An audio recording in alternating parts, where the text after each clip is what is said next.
Assalamualaikum warahmatullahi wabarakatuh. Perkenalkan, nama saya Sulaiman, salah satu mahasiswa program studi pendidikan teknologi pertanian Fakultas Teknik Universitas Negeri Makassar.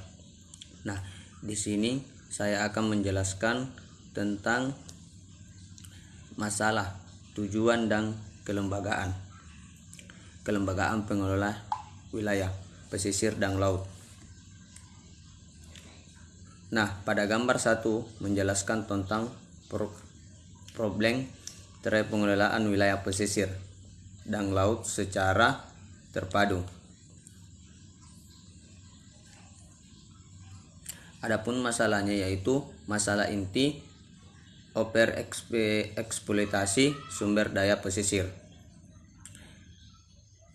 Penyebab langsung: A. Pertumbuhan penduduk pesat. B. Konflik pemanfaatan dan kewenangan sumber daya pesisir. C. Kemiskinan masyarakat Kepulauan Seribu. D. Tak tegasnya peraturan dan hukum laut. Penyebab tidak langsung yaitu A.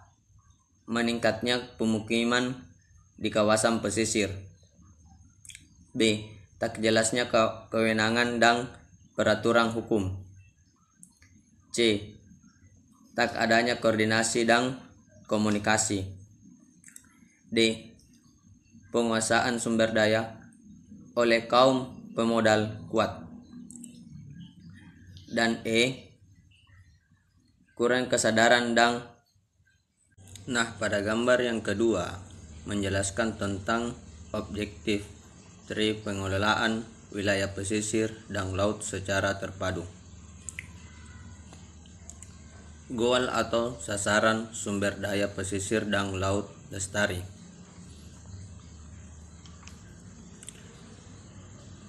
Ultime goals atau tujuan: A.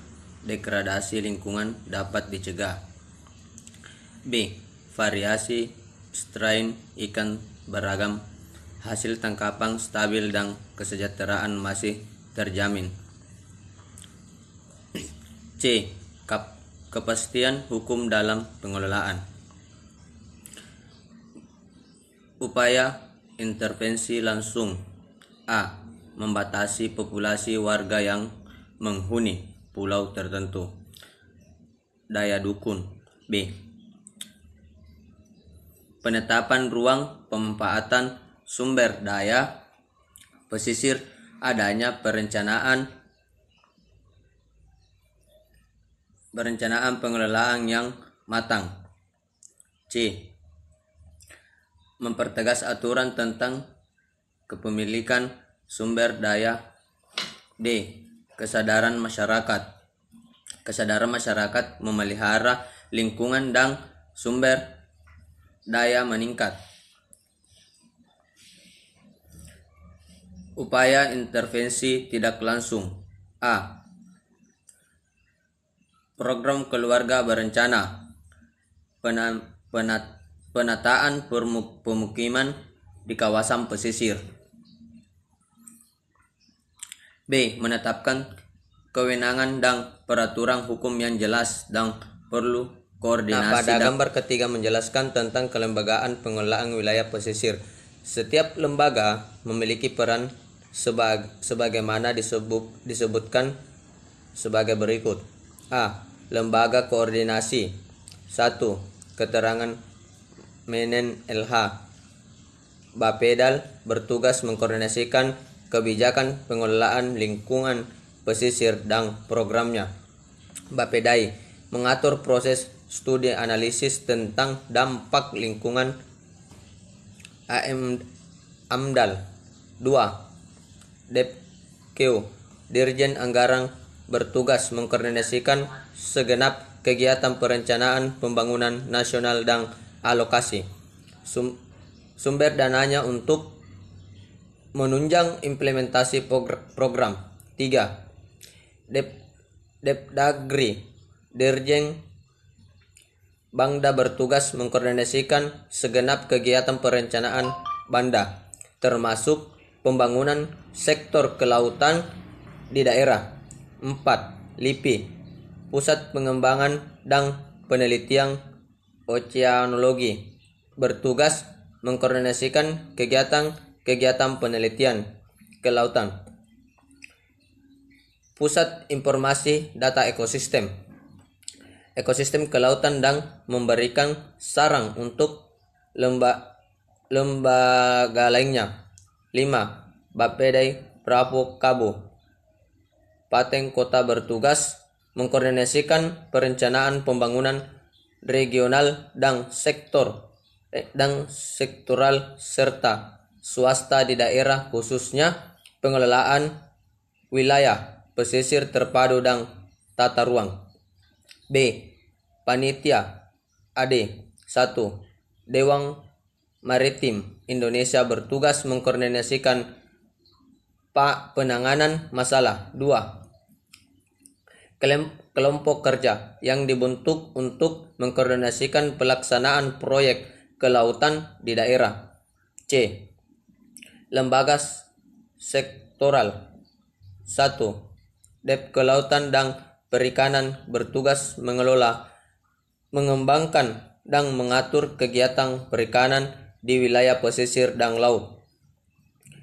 Pengelolaan terumbu karang dan pulau-pulau kecil.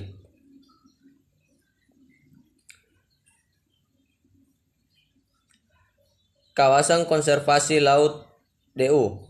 2. Dep Kehutanan Dirjen Perlindungan dan Konservasi Alam bertugas mengelola kegiatan konservasi ekosistem pesisir dan laut, seperti penetapan dan Taman Laut Nasional, Suaka Marga Satwa Laut DU.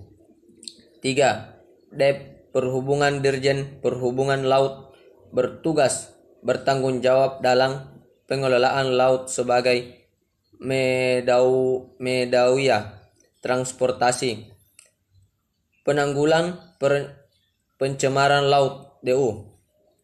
Yang keempat, Dep Pertambangan dan Energi Dirjen Minyak dan Gas bertugas mengelola berbagai aktivitas yang berhubungan dengan eksplorasi minyak dan gas bumi di wilayah pesisir dan lepas pantai. Yang kelima, Departemen Pendidikan dan Kebudayaan bertugas bertanggung jawab dalam pengembangan sumber daya manusia di bidang kelautan dan penelitian terkait. 6. TNI AL Dinas Hidrografi dan Oceanografi Dishidros bertugas pengamanan batas teritorial laut, pengumpulan data hidrografi dan memproduksi peta wilayah laut.